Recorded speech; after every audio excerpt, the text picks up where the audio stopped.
The hotel scenes of the Velvet Paw of Asquith novels, also known as the Duvin books, by Thomas Corfield. Read by the author.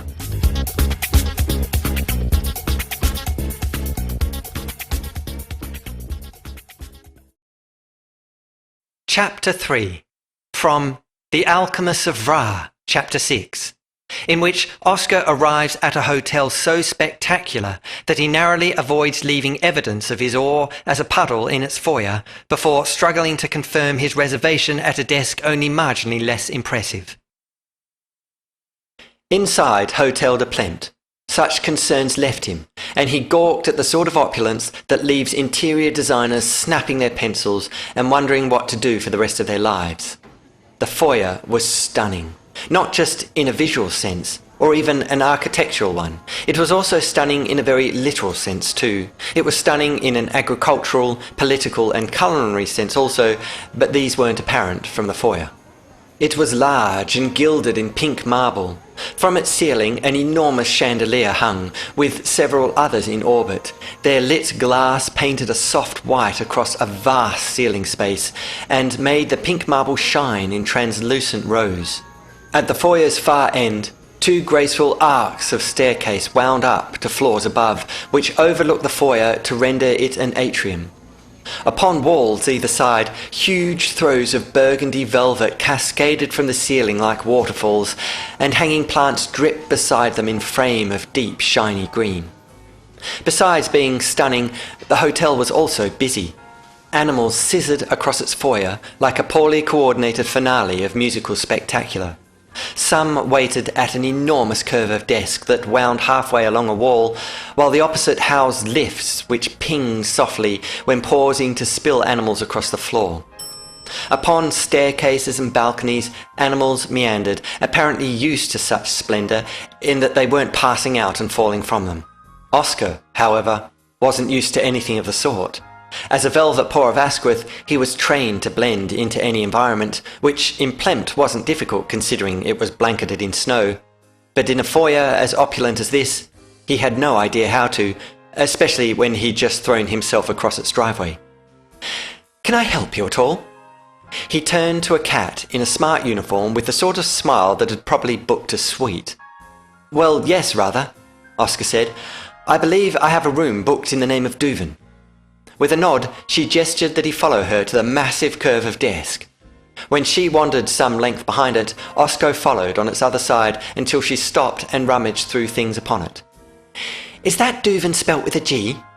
she asked. Oscar blinked. "A what?" "A G." No," said Oscar. "I shouldn't think so. Duvin is spelt with a D, as in dangerous." The cat looked down at the desk again. "Duvin," she repeated. He nodded helpfully. "And definitely not with a G." "How could Duvin be spelt with a G?" he asked. "I don't know, that's why I'm asking." "It is not spelt with a G, I can assure you." The cat looked down at the desk again and did some more thinking before saying, "Look, can I just ask again, for the sake of clarity, that the name Duvin is not spelt with a G?" Oscar sighed. "Look, my name is Duvin, Oscar Teabag Duvin." He spelt it out for her. "So there's really no G in there at all?" the cat said. "Not unless your spelling is atrocious." "Is your spelling atrocious?" "What?" "Is your spelling atrocious?" she said. "If it is, that explains why it might be spelt with a G." "No, my spelling is excellent, especially considering it's my name."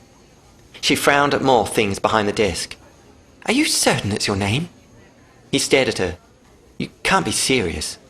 "I'm just trying to ascertain what reasons might lie behind Duvin not being spelt with a G." Oscar put his little suitcase down and placed both paws carefully upon the desk. "There's only one reason Duvin is not spelt with a G," he said, "and that's because it isn't."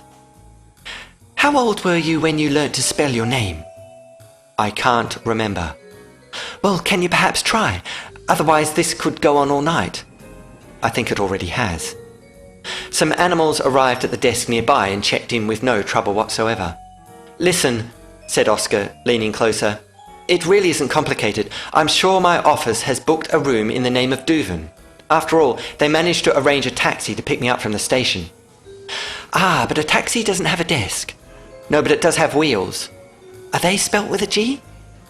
Oscar pulled at his ears and missed, which gave him an idea. G? He asked, in feigned realization. Yes, of course, G. I'm sorry, I thought you said M. So Duvin is spelt with a G. He nodded and tutted at his own ineptitude before pointing at the top of his head. I don't hear very well, you see. So Duvin with a G then? What? He said, to prove a fact. Duvin spelt with a G. Yes. The cat looked at the desk again. I'm sorry, we don't have any reservations of Duvin spelt with a G. I'm sorry, what? She looked up at him. We have no reservation under the name of Duvin spelt with a G. Then why have you been banging on about it? Because this is the G counter. If your reservation is made under a name beginning with G, then it would be here. The G counter? Oscar asked, bewildered. Yes. You have a counter specifically for reservations that begin with G? Of course. Hotel de Plempte is a very busy hotel, especially during the assembly. Oscar took a deep, shuddering breath and said, Then why didn't you mention this when we met? I did, she said. I specifically asked you whether Duvin is spelt with a G. But Duvin sounds like D. Did you not think so? Did you not think to yourself, Duvin, sounds a bit like D? The cat looked at him as though used to animals being unreasonable. It could have been a silent G. Oscar raised his paw to stop the conversation before something serious happened to one of them. Look, he said, perhaps we can start again, but over at the D counter. Certainly, good idea. When Oscar tried for that direction, the animal remained where she was. Are you not coming? He asked. No, she said. I work on the G counter. He stared again before inquiring, Tell me, this place isn't managed by a certain Percival S. Minton by any chance? She shook her head, saying that she'd never heard of the animal. Having found his room, which was not under D after all, but under T for Teabag Duvin, which was academic in the end as they didn't have a pen either, Oscar changed into his extra fluffy black pantaloons with matching scarf. He wandered, along with what appeared to be the majority of Plempte's population, into the hotel's main auditorium for the Dodolaseus recital. It was nearing 9 when he wondered what proportion of the audience cramming themselves into the place was part of the Affable Nations Assembly and how many were attending just to hear the silly cat's rantings.